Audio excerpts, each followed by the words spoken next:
Come second semester and become honors student, become general students. You have banking and financial services, no? So from second unit, these are the two important questions. So first question is, who is a banker? Explain general and specific relationship between banker and a customer.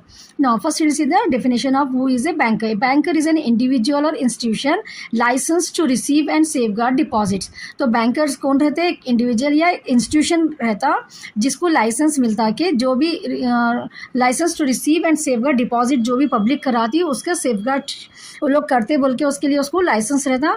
Land money and banker जो है सो land भी करते money and provide various financial services भी, जैसा कि accepting deposit, granting loans and offering investment products. ये जो है सो लोग प्रोवाइड करते सर्विसेज. ए बैंकर, तो बैंकर आपको एक इंडिविजुअल भी हो सकता है, एक इंस्टीट्यूशन भी हो सकता है जिसके पास लाइसेंस रहता, ठीक है, जो सेफगार्ड करते डिपॉजिट्स के लिए और मनी लैंड करते और बहुत सारे फाइनेंशियल सर्विसेज भी वो लोग प्रोवाइड करते, जैसा कि accepting deposit, granting loans, offering investment products etcetera. Under the Banking Regulation Act 1949, a banking company is defined as a company which transacts the business of banking in India. तो banking regulation act के हिसाब से एक banking company किसको बोलते हैं, मतलब एक बैंकर का जो डेफिनेशन है वो ये है कि banking is defined as a company, एक कंपनी के जैसा रहती है जो ट्रांजैक्शंस करते हैं बिजनेस के इन इंडिया में. ना एक customer is the person who has an account with the bank. अब बैंक के कस्टमर को यहाँ पर जैसा कि अपन कुछ सामान खरीदते तो अपन वो कस्टमर कैसा होते हैं, वैसा बैंक के अंदर बैंक में जो अकाउंट अपन ओपन करते हैं तो अपन क्या हो जाते हैं, become a customer of that particular bank. ठीक है, कस्टमर बन जाते हैं अपन वो बैंक के. तो कस्टमर कौन है? Customer is a person who has an account with the bank and uses its services. अपन उसका अकाउंट ओपन करते हैं और बैंक के जो भी सर्विसेज रहते हैं अपन उसको यूज करते. A person becomes a customer when the bank agrees to open account in the name and provides banking services. एक पर्सन जो है सो कब एक पर्सन जो है सो कब एक कस्टमर बन सकता है, जब बैंक जो है सो एग्री हो जाते हैं उनके आप हमारे बैंक में अकाउंट ओपन कर सकते हैं, ठीक है, उनके नाम से, एंड बैंकिंग सर्विसेज को प्रोवाइड करता है जब बैंक, तो वो एक पर्टिकुलर पर्सन जो है सो अपने को कस्टमर बन जाता. Now next we will see what is the general relationship between a banker and customer. Now you got the idea, no? Who is the banker? The banker is an institution which is providing the services and providing the deposits and granting the loans. It's clear, no? Now customer, a person who has open an account in the bank and getting the financial services of that particular bank become a customer. So ये banker में और ये customer में actually what is the relation exists between them? ठीक है, general relationship क्या exist होता है उन दोनों के बीच में. The general relationship between a banker and a customer is primarily that of a debtor and creditor. Debtor and creditor का रिलेशनशिप रहता है यहाँ पर. debtor and creditor किसको बोलते हैं? ठीक है, अब debtor किसको बोलते हैं आप लोग को? जिसको आप पैसे दिए, ठीक है, आपके पैसे उनके पास से आना है तो आपको debtor, आप उनको debtor बोलते हैं. ठीक है, अगर आप किसी के पास से पैसे लिए, आप उनको पैसे देना है उनको, तो वो पर्टिकुलर पर्सन को क्या बोलते हैं अपन? क्रेडिटर बोलते हैं. ठीक है, debtor क्रेडिटर समझ में आ गया. debtor माने डी, एक पर्सन है समझो डी, आप डी को पैसे दिए, ठीक है, आप दिए पैसे, आपके पैसे हैं वो डी के पास, तो डी को आप क्या बोलते हैं? डेटार बोलते हैं. ठीक है, तो बैंक को भी आप यहाँ पर अगर डिपॉजिट कर रहे हैं तो बैंक का रिलेशन एक कस्टमर के साथ क्या हो जाता है? डेटार का रिलेशनशिप हो जाता है. ठीक है, अब यहाँ पर क्रेडिटर बोले तो अगर आप किसी को जो है सो लोन दिए समझो अपने को, अपन किसी के पास से लिए तो अपन उनको पैसे देने हैं तो उनको क्रेडिटर बोलते हैं. ठीक है, एक पर्सन है, आप उनके पास से पैसे ले रहे हैं तो क्रेडिटर हो जाते हैं आपके लिए, आप उनको रिटर्न करना है. तो वैसा बैंक में भी क्या होता है? Bank granting loans. ठीक है, बैंक लोन्स ग्रांट कर रहे ना, तो जब क्या हो जाता है? बैंक का रिलेशन एक कस्टमर के साथ क्रेडिटर का हो जाता. क्लियर होगा ना आइडिया आप लोगों को? क्योंकि बैंक यहाँ पर पैसे दे रहे भी, बैंक यहाँ पर पैसे ले रहे भी, तो दोनों जब यहाँ पर जो भी डिपॉजिट कर रहे हैं उनका वहाँ पर डेटर एंड क्रेडिटर का रिलेशनशिप है हो रहा, और जब यहाँ पर पैसे बैंक दे रहे तो वहाँ पर भी बैंक और वो कस्टमर के बीच में क्रेडिटर का रिलेशनशिप रहा, debtor creditor. So which changes depending on the transactions और services involve. So mainly what you have to write when you will get the question relationship between a banker and customer, the primarily is that of a debtor and creditor का relationship exist होता. ठीक है, debtor and creditor किसको बोलते हैं? वो now when a customer deposit money in the bank. जब मैं अब ये समझाई ना आपको एग्जांपल से, अगर कोई कस्टमर आप जो है सो बैंक में पैसे डिपॉजिट कर दिए, the bank becomes the debtor, क्योंकि वो पैसे बैंक को रिटर्न करना है तो बैंक डेटर हो जाता, एंड द कस्टमर क्या है जो सो क्रेडिटर हो जाता बैंक के लिए, क्योंकि बैंक को कस्टमर को पैसे देने का है. अपने लिए बैंक क्या हो जाते हैं, अगर आप डिपॉजिट करें बैंक में तो आपके लिए बैंक डेटार है, बैंक के लिए आप क्या हो जाते हैं, क्रेडिटार हो रहे हैं जिसको पैसे रिटर्न करना रहता। When a customer takes a loan the bank becomes the creditor. अगर अपन बैंक से लोन ले रहे हैं अपन तो बैंक क्या हो जाते हैं वो टाइम पे क्रेडिटार हो जा रहे हैं एंड द कस्टमर जो है सो यहाँ पर डेटार हो जाते हैं। ठीक है, क्योंकि बैंक का मेन इंपॉर्टेंट रूल क्या है यहाँ पर, में taking the deposit and grant दो भी काम कर रहे हैं ना, तो यहाँ पर रिवर्स होता है। So you have to understand when we are giving the loan, when we are taking the amount, depositing the amount, at that time the relationship between debtor and creditor will be opposite and then the granting the loans. It's clear no? Now we'll see the agent and principal relationship भी exist होता bank और customer के बीच में। banker and customer we can call them as a agent and principal also, because the bank acts as an agent when it pays bills, collect checks or handles transactions on behalf of the customer, the debtor। क्योंकि यहाँ पर अपन क्यों बोल रहे हैं अपन, क्योंकि जब अपन एक अकाउंट ओपन कर लेते हैं ना बैंक में, तो अपन बैंक से जो है सो एज ए एजेंट काम ले रहे कि अपने बिल्स को कलेक्ट कर लो बोल रहे। ठीक है, अपने ट्रांजैक्शंस अपने बिहाफ पे वो लोग जो है सो पेमेंट कर ले रहे, अमाउंट को रिसीव कर ले रहे। तो यहाँ पर एक प्रिंसिपल और एजेंट का, ठीक है, रिलेशनशिप भी बैंकर और कस्टमर के बीच में एग्जिस्ट होता। Now third point is trustee and beneficiary. Trustee और बेनिफिशियरी का भी रिलेशन जो है सो बैंकर और कस्टमर के बीच में एग्जिस्ट होता। क्यों? क्योंकि अपन लॉकर्स, बैंक के ऊपर अपन भरोसा करके अपने जो भी डॉक्यूमेंट्स रहते हैं, ठीक है, इंपॉर्टेंट अपने प्रॉपर्टी के जो भी डॉक्यूमेंट्स रहते हैं, अपने गोल्ड ऑर्नामेंट्स जो भी रहते हैं, ठीक है, अपने जो भी प्रीशियस अपने जो भी ऑर्नामेंट्स रहते हैं, अपन क्या कर रहे हैं, बैंक के ऊपर भरोसा रख के, ट्रस्ट करके जो है सो अपन लॉकर में बैंक में रख रहे। तो if a customer gives valuable for safe custody like in a locker और deposit, the banker become a trustee. तो बैंकर को क्या बोलते हैं वो टाइम पे, ट्रस्टी बोलते हैं, because we are trusting on the banker, that's why we are keeping our prestigious items in the locker of the bank. And the customer को अपन क्या बोलते हैं, बेनिफिशियरी बोलते हैं उस टाइम पे। ठीक है, जब अपन सामान जो रख रहे हैं वो जब कस्टमर का रिलेशनशिप क्या हो जाता है, अपन भरोसे से जब उनके पास रख रहे तो वो रिलेशनशिप को यहाँ पर trustee and beneficiary relationship between a banker and a customer. It's clear? Now next point, if the relation is bailor and bailee. When a customer gives goods or documents for safekeeping, the banker becomes the bailee and the bond to return them as per the contract. तो baler और बेली बोले तो यहाँ पर business law का एक point है, when both the parties enter into a contract, then we will call them as a bailor and bailey। मतलब जब अपन अपना कुछ सामान किसी के पास सेफ गार्डिंग के लिए रख ले तो वो जो है सो बेलर हो जाता। तो एज पर कॉन्ट्रैक्ट जो है so banker becomes the bailee and is bound to return them as per the contract. तो जब कस्टमर गिफ्ट दे रहे गुड्स और documents for safe keeping, the banker क्या हो जाते हैं वो टाइम पे, बेली हो जाते हैं and is bound to return. एक एग्रीमेंट के हिसाब से उनको जो है सो बेलर को, जो भी कस्टमर है उनको जो है सो कॉन्ट्रैक्ट के हिसाब से गुड्स को रिटर्न कर देना रहता। ठीक है, तो सो ये जो अपन सामान रख रहे हैं वो उसके लिए अपन क्या है, रिलेशनशिप एग्जिस्ट हो रहा बोल रहे हैं कस्टमर और बैंकर के बीच में, बेलर एंड बेली का रिलेशनशिप। नो स्पेसिफिक रिलेशन वो जनरल रिलेशंस थे। ठीक है, स्पेसिफिक रिलेशन भी रहता खास करके। Beside the general rules, specific relation arise from the type of accounts और services. First one is pledger and pledgee. When the customer pledges securities of goods, customer जो है सो अपने जो भी गुड्स रहते हैं as security for a loan, the customer is the pledger and the bank is the प्लेजी। तो यहाँ पर अपन क्या करते हैं, अपने डॉक्यूमेंट्स रख के वहाँ पर उनके पास से एक लोन लेते, ठीक है, प्लेज करते कि ये if I will return the amount to you. अगर आपको अर्जेंटली जो है सो सपोज 50 लाख की ज़रूरत है तो आप क्या करते हैं, वहाँ पर बैंक में जाके आपके कुछ सिक्योरिटीज़ जो भी रहते हैं आपके डॉक्यूमेंट्स हाउस के प्रॉपर्टी के, आप वहाँ पर प्लेज करते, रखा दे के वहाँ से एक लोन लेते।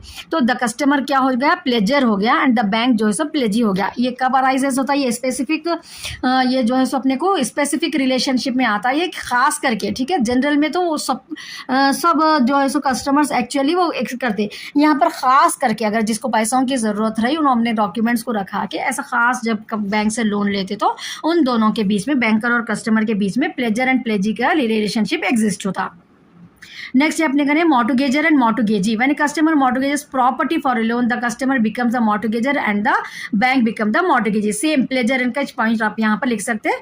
ठीक है, मॉर्टगेजेस द प्रॉपर्टी, प्रॉपर्टी के लिखना है आपको यहाँ पर इसमें एंड खाली एक टर्म आपको चेंज करना है, प्लेजर एंड प्लेजे में आपको सिक्योरिटीज प्लेज करते बोल के लिखने का है, सिक्योरिटी फॉर ए लोन के लिए, और यहाँ पर मॉर्टगेज के लिए प्रॉपर्टी मॉर्टगेज करते फॉर ए लोन के लिए बोल के आपको बस उतना ही लिखना है। And the relationship between them is mortgager and the mortgage same है, थोड़ा एक वर्ड स्लाइटली थोड़ा चेंज करके आप 2 पॉइंट्स जो है यहाँ पर लिख सकते। नेक्स्ट है lessor and lessee. If locker services the bank is the lessor and the customer is the lessee, it's a lease agreement रहता है ये, ठीक है। When a customer mortgage property for a loan the customer, these are the same points I think so. So in locker services bank lessor lessee का भी relation रहता है using the locker facility, जो लॉकर फैसिलिटी अपन specially use कर रहे हैं तो वहाँ पर जो रिलेशन बोलते हैं उसको लेसर और लेसी का रहता है, ठीक है। इट्स ए लीज एग्रीमेंट रहता है for using the locker facility. Next guarantor and beneficiary. When a bank provides guarantee there on behalf of the customer it becomes the guarantor. You have seen no education loan के लिए आपको minimum जो है सो 25 लाख 30 लाख आपको जो है सो abroad जाने के लिए बैंक में दिखाना पड़ता, ये आप लोग सुने ना। तो यहाँ पर जब वो बैंक जो है सो अपने लिए गारंटर एंड बेनिफिशियरी का रोल प्ले करता, बैंक जो है सो प्रोवाइड करता थर्ड पार्टी को गारंटी देता अपने on behalf of the customer, तो यहाँ पर जो है सो वो गारंटर और बेनिफिशियरी का रिलेशनशिप एग्जिस्ट होता। Understanding this relationship is important for legal operation and ethical conduct in banking के लिए ये रिलेशनशिप को अपने को अंडरस्टैंड होना बहुत जरूरी रहता। It's clear no? Now I'll move to the next question. Next topic in the second unit important is what precautions should a banker take while opening the following accounts. अब bank में अपन बहुत सारे लोग जाके अपन डिफरेंट पर्सन्स अकाउंट ओपन करते हैं, तो bank को क्या प्रिकॉशंस लेना पड़ता है, ठीक है। फॉलोइंग अकाउंट्स ओपन करने के लिए minor account means the person who does not attend the age of 18 years no, so a minor is a person below 18 years of age. Bank must exercise caution when opening such account, तो bank के लिए बहुत सारे cautions जो है so exercise करना पड़ता bank को माइनर का अकाउंट ओपन करने के लिए। So what precautions they have to take, account should generally be open jointly with natural guardian, parent और लीगल गार्डियन। तो यहाँ पर जो है सो एक्चुअली माइनर का जब अकाउंट होता, ठीक है, आप स्कूल में जब आप देखे होंगे स्कूल मतलब स्कॉलरशिप के लिए बच्चों को जब अप्लाई करते हैं तो माइनर का अकाउंट वहाँ पर ओपन करने के लिए गए तो आपको एक्चुअली जॉइंटली जो है एक अकाउंट जो होता ओपन होता वहाँ पर, क्योंकि वहाँ पर आपको जो है सो गार्डियन पेरेंट जो भी रहते लीगल गार्डियन उनके साथ में मिला के आपके अकाउंट को एक अकाउंट न्यू अकाउंट ओपन होता। ये प्रिकॉशंस जो है सो बैंक देखना। Operation of account should be allowed only by the guardian, so whatever the operations are taking place in that particular minors account, so that should be under the guardianship of the person, the parents. And bank should not allow overdraft of loan facility to a minor. Overdraft का मतलब क्या रहता, if suppose you have deposited 50,000 but you in need of money of 70,000, so overdraft facility means you can withdraw 70,000 more than what amount you have deposited into the bank. That facility what the bank is giving to you to withdraw that more amount, that is called as overdraft. So when a minor is open an account, so the bank should take the precautions that the minor should not overdraft the amount. That means whatever the amount actually is deposited in the minor's account, then that amount only can be withdrawn by him, not an overdraft facility will be given to them. Extra amount they cannot withdraw it, so the banker should check that. So bank should not allow overdraft loan facilities to a minor. Now if the minor is about 10 years, as per bank policy, a saving account may be opened in their name for educational purpose but with limited withdrawal facility. More withdrawal facility will not be given for the students who has opened an account for the scholarship like that. So that also precautions will be taken over by the banker. On attaining a majority, the account must be converted with fresh KYC and signature. Now if the students have opened the account, now they have after certain year they have attained the majority, that means they have completed their 18 years, so what they have to do, they have to convert that minor account into a major account with a fresh KYC and with signature. So these are the points a banker should consider while they are giving the permission to a minor to open account in their bank. So first point what we have seen, jointly account, that means a minor's account should be jointly with their parents or guardian, and minor should not take over that means can be withdraw the amount, extra amount, that is called as overdraft. Overdraft facility will not be given to the minor, and maximum only the transactions will be taken over, limited transactions only, withdrawal facilities will not, maximum withdrawal facilities also will not be given, and the minor when become major then he has to convert with a fresh KYC and signature. So these are the points you have to write when in the question it is given. If the short also you get, you will write this much answer, you will get the 4 marks for that.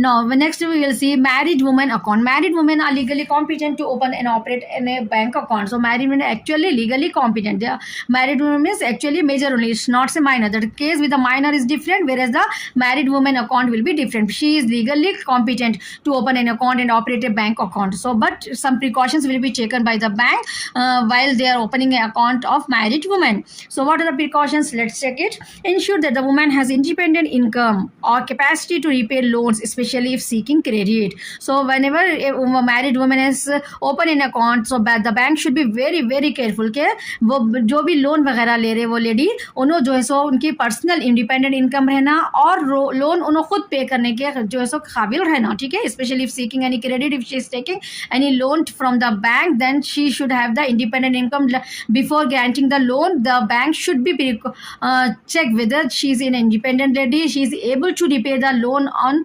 of her own. That precaution should be taken over by the bank. It's clear now.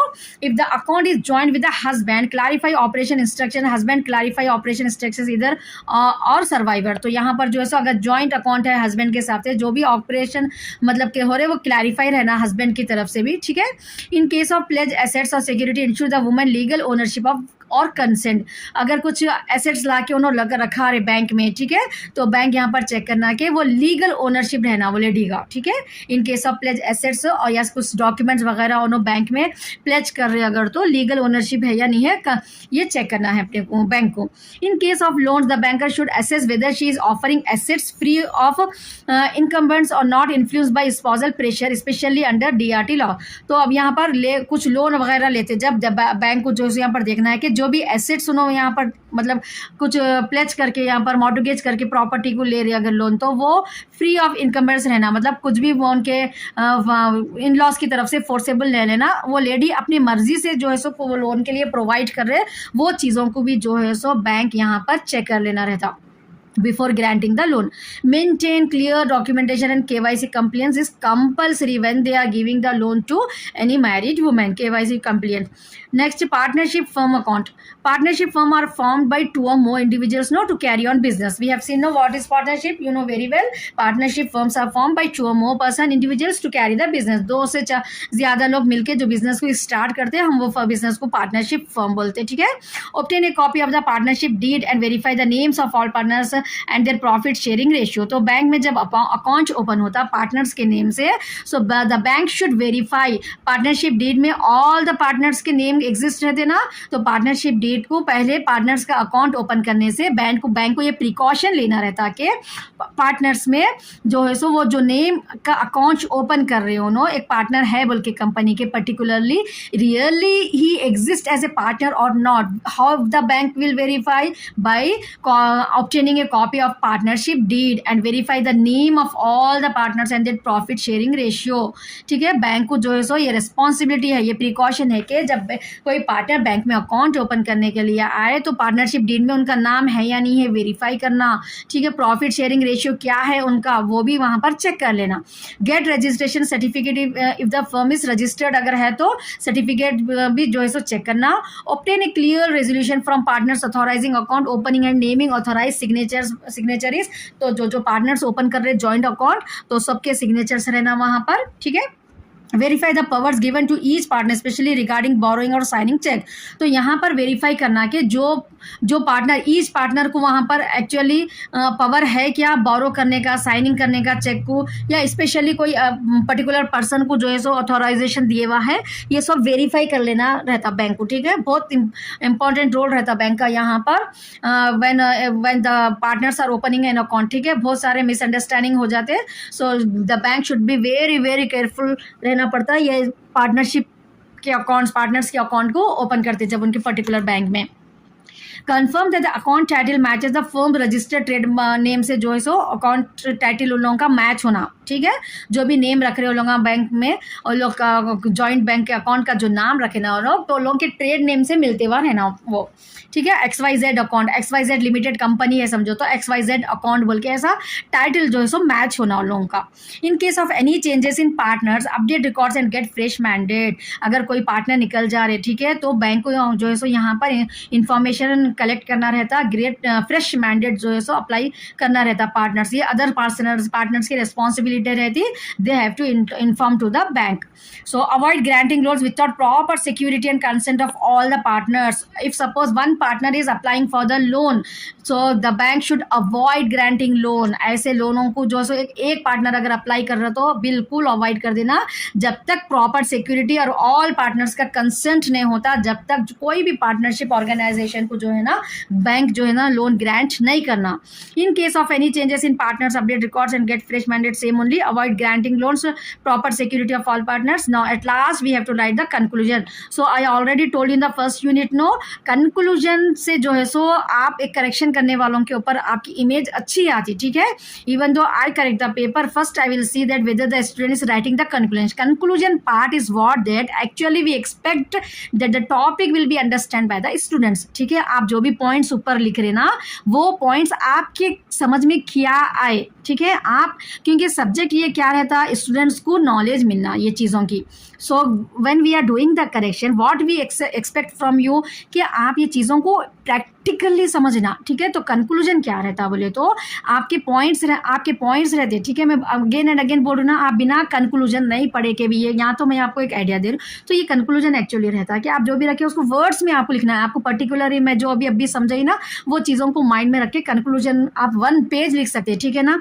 Bank आप एक imagine कर लेना, आप एक story के जैसा imagine कर लेना कि आज के टॉपिक में अपन क्या पढ़े, कल क्या था अपने को, कमर्शियल बैंक्स थे और जो है सो इमर्जिंग ट्रेड बैंकिंग का इंडिया में क्या रहा, ठीक है। वहाँ डिजिटल में जो भी वर्ड्स है अपने को क्या थे वहाँ पर उसके हिसाब से थे वो क्वेश्चन के। आज के क्वेश्चन के हिसाब से अपने को क्या है, ये एक नई स्टोरी है, ठीक है। अगर आप एक मूवी देखें तो वो मूवी की अलग कहानी है। वैसा आपको कितने शाहरुख खान सलमान खान के कितने मूवीज याद है, जस्ट नाम बोले तो आप बोल सकते हैं ये हीरोइन थी उसमें, वो था, ठीक है, कौन विलन था, क्या स्टोरी थी, पूरा कॉन्सेप्ट आपको आ जाता ना। तो वहाँ यहाँ पर भी आपको बेसिक चीज़ें एग्जाम में क्या करना है, आपको 5 यूनिट्स के क्या 5 कॉन्सेप्ट है वो आपके माइंड में आपको बिठाना है, ठीक है। Then every subject will become easy. I am giving you the hint. ये आपको जो है सो ऐसे तरीके से अगर आप पढ़े, आप सब्जेक्ट की नॉलेज को गेन करें, कि स्टोरी के जैसा समझने की कोशिश करें, तो आपको कोई एग्जाम में आप फेल नहीं हो सकते। I never fail in my life and what I suggest my students also, you if you learn like this you also will not going to fail in any subject. I am here to guide you in a proper way, so take the benefit of that and write well into the exam. So never you अब आज से आप जो भी exam लिखेंगे ना, मेरी बात को याद रखो, कंक्लूजन मस्ट, आपका आंसर भी बढ़ जाता है वहाँ पर। आपको कुछ अलग से एक नई कहानी नहीं है, आप जो ऊपर पॉइंट्स पढ़ लेके जा रहे हैं, ठीक है ना, वही चीज़ों को अब आप देखो। अब यहाँ पर क्या आता, मैं कंक्लूजन में जो बोल रही हूँ ना, आप बिना पढ़े के भी लिख सकते हैं, ठीक है। Banking is not just about transactions but it is banking अपन क्या देखे थे कल, एक transaction, granting loan deposit, bank को आप जाते खाली आते चेक डालते, आपका खाली इतना ही समझते ना आप, लेकिन बैंकिंग उतना ही नहीं रहता। एक रिलेशनशिप भी गवर्न होता, जैसा कि लॉ के सामने ट्रस्ट लॉ प्रोसीजर्स रहते, विद डीलिंग विद माइनर के साथ अलग रूल रहता, कैसा करना बैंक को, मैरिड वुमन फर्म के साथ। The banker must ensure due diligence रहना, डॉक्यूमेंटेशन में अडेरेंस रहना लीगल नॉर्म्स के, टू अवॉइड डिस्प्यूट नहीं होना एंड फाइनेंशियल लॉस नहीं होना बैंक को बोल के वो लोग ये अकाउंट्स को ओपन करते जब प्रिकॉशंस लेना रहता, ठीक है। ये चीज़ों को जो है सो आपको कंक्लूजन में प्रेजेंट करना रहता। It's clear no? So I have completed 2nd units. Inshallah, next video I am going to explain you the 3rd unit. So be connected, and it's a humble request to you all that if you didn't subscribe my channel, please subscribe it. Only a small thing I am asking you for this lot of hard work. So if you are sincere towards whatever the videos I am presenting, then if you are realizing that I am really hardworking for you people, so just only a click, you have to click on subscribe button, and you have to like my videos, and you have to write into the comment how I make my explanation, so that others also by seeing the comment they will also get the benefit of this video. So all the best once again, watch next video.